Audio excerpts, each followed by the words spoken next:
Not growing up with a dad, seeing my mom struggle, that's when I realized it's time to go. I could make it on the streets, It was supposed to end up being just a week.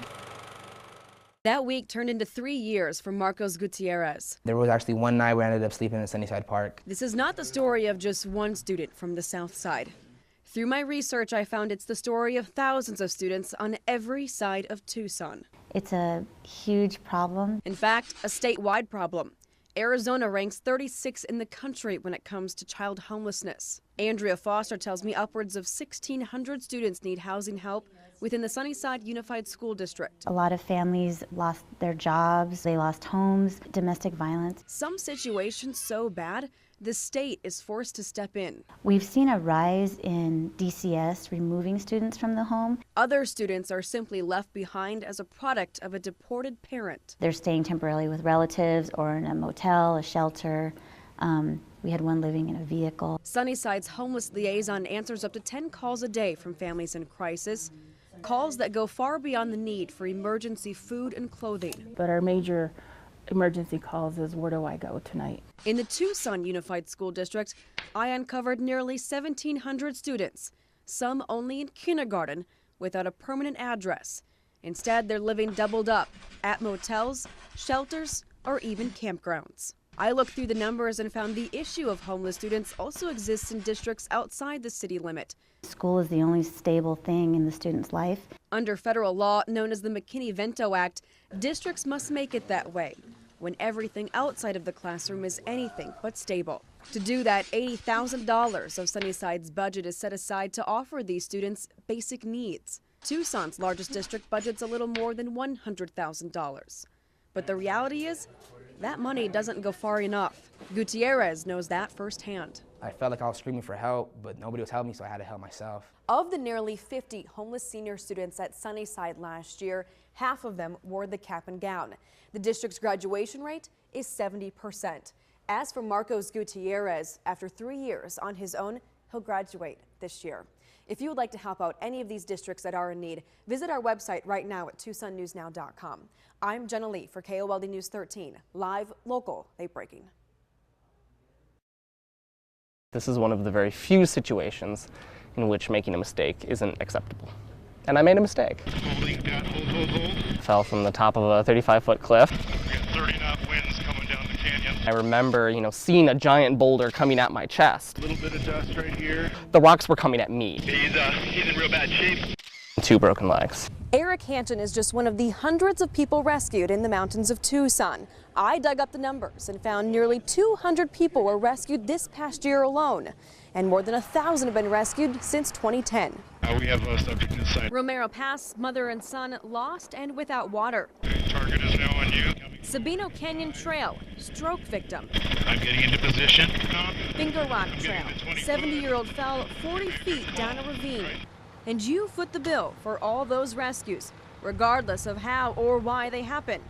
The Pima County Sheriff's Office tells me each rescue can cost upwards of $5,000. The use of the county's helicopter carries a $500 price tag per hour, and that doesn't include the cost of the people on the search and rescue unit. Anywhere from 2 people to 12 can be called out to a rescue. We talked to a member of that unit just a few months ago when he helped respond to 4 rescues in just one day. He says more than half the time, the rescues are preventable. A lot of these searches are just somebody going out, not knowing what they're doing.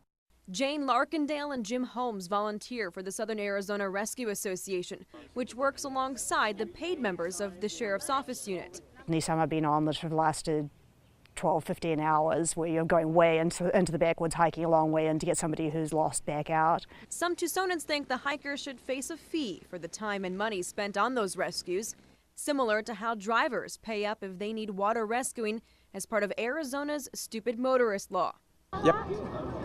Yep, stupidity. Absolutely. I think that if you make a bad decision, I think it should come out of your wallet. Just use common sense. Taxpayers shouldn't be punished for your inability to make good choices. But the rescuers disagree. We don't want to do anything that would discourage the public from calling for help.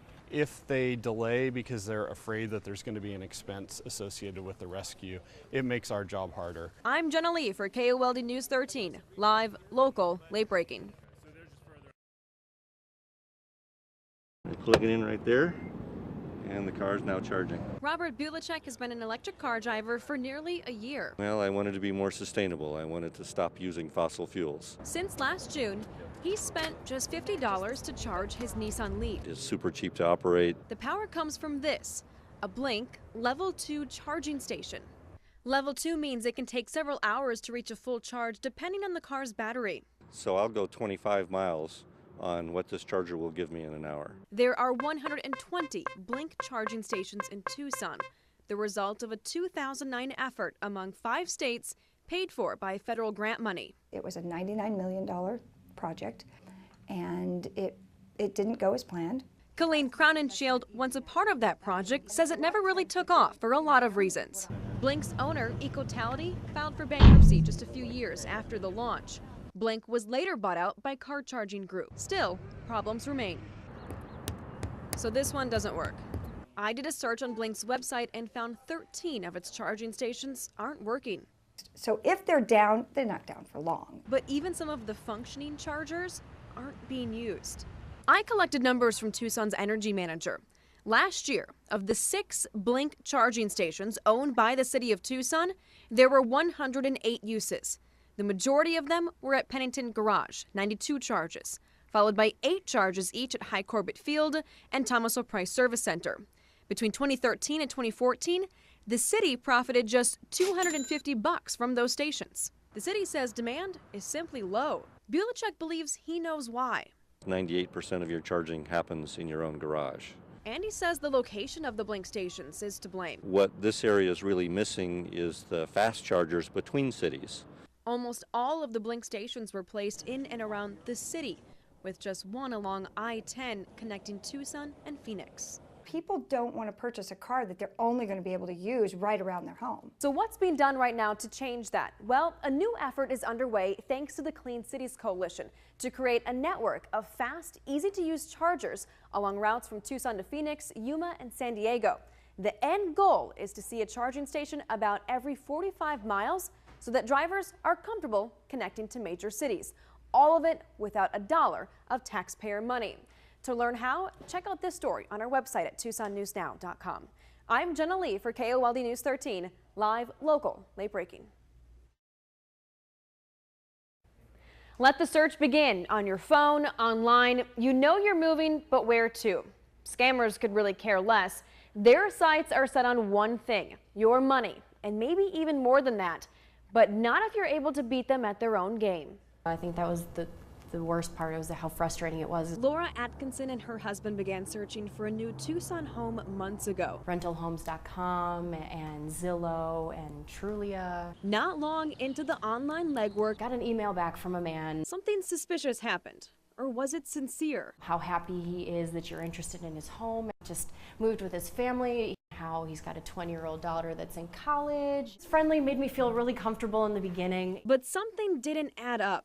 Having been scammed once before on Craigslist, Laura proceeded with caution. There were 2 spare bedrooms. One was like light pink with a crib in it. The pictures of the alleged landlord's rental home didn't quite match his story. It was a really nice home, but let's just move on. Solid move, according to Ryan Foster of the Better Business Bureau. So for these sites, there's a lot of people on there that are setting up fake accounts, and they're setting up fake listings actually. And that's exactly what it was, a total scam.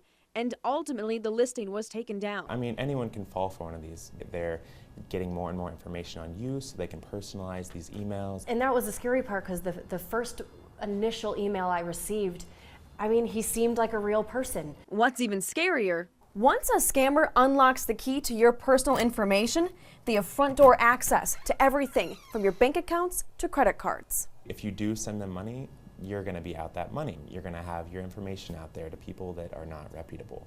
So which site is best to begin your search? The BBB says it's a tough call. Some of the most popular, Trulia, Zillow, and Craigslist, have all been stamped by scammers. You'd never expect it when you're looking for a home to have somebody try to take everything from you. In Arizona, just this year, 13 complaints have been filed against Trulia and Zillow, according to the BBB. Nationwide, the BBB has given both sites poor ratings. So be wary of these red flags: poor grammar or spelling, requests to wire money, if the landlord can't meet you in person, no credit check, or if it's just too good to be true. For more rental advice after you secure a home, check out this story on TucsonNewsNow.com. I've posted a list of items to make sure to check off. I'm Jenna Lee, KOLD News 13, live, local, late breaking. Every month in a report to the city of Tucson, Suntran lays out its goals, from decreasing bus crashes and reducing bus driver tickets to lowering the number of passenger complaints.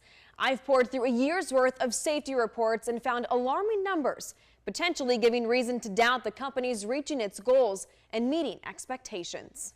We were on bus 29, headed east on Valencia. Ernest Rodarte can tell you firsthand We're sitting in the back of the bus, what it's like to be a passenger and the bus driver, gets in an accident. in a Suntran bus wreck. There is no safety. Rodarte isn't alone. Passengers were a part of more than 60 bus accidents this past year, almost double than Mesa's average of 30 accidents, a city similar in size to Tucson. But Suntran does say it's had a 20% reduction in preventable accidents this year compared to last. We've actually had to yell at a bus driver to stop at our stop. Steve Leos rides the bus every day. They do go pretty fast and run lights. And these reports I dug through prove it. I found police handed down tickets to nearly 20 bus drivers since July, the majority for speeding or running a red light. I think that maybe they need to choose the bus drivers more carefully if they're having a lot of citations and accidents. Then the drivers mustn't be very good. It's really a hazard. I went straight to Suntran to find out what it's doing to keep you safe on the road, whether you ride the bus or not. It would be ideal if there were no accidents and no incidents. Suntran's Candy Young tells me the company tries to train and prepare its drivers as much as possible. We have up to 210 buses on the road at a given time. We drive on an average weekday 31,000 miles, and average annually is 9.4 million miles. Being a bus driver is not an easy job. One passenger agrees. Accidents happen. Really. It's not necessarily their fault, but accidents do happen. But those accidents can also cost you, the taxpayer. I searched and found a list of lawsuits filed against Suntran. 45,000, 17,000, 21,000 paid out to people as a result of bus driver negligence. Lawsuits, not nearly as many as the number of passenger complaints over the course of a year, more than 3,000. We determine whether a complaint is valid or invalid by the videos that we review. Of the 3,000 reviewed, some 400 were deemed valid, many involving passengers in wheelchairs. This one, from just last month, a driver was disciplined following an investigation. Why? A passenger fell off of a wheelchair as he was trying to board after the driver had refused the passenger a ride. Another bus driver questioned if a passenger's service dog was indeed a service dog and asked what kind of service it performed. In last month's report, I also found 2 random drug tests conducted came back positive, one for marijuana and another for cocaine. No word if the employees were bus drivers. When it comes to bus driver training, I've posted a full breakdown of what's required of Suntran employees. It can be found on our website. Also, if you would like to share an issue or complaint to Suntran, you can do so by clicking on this story at TucsonNewsNow.com. I'm Jenna Lee for KOLD News 13, live, local, late breaking.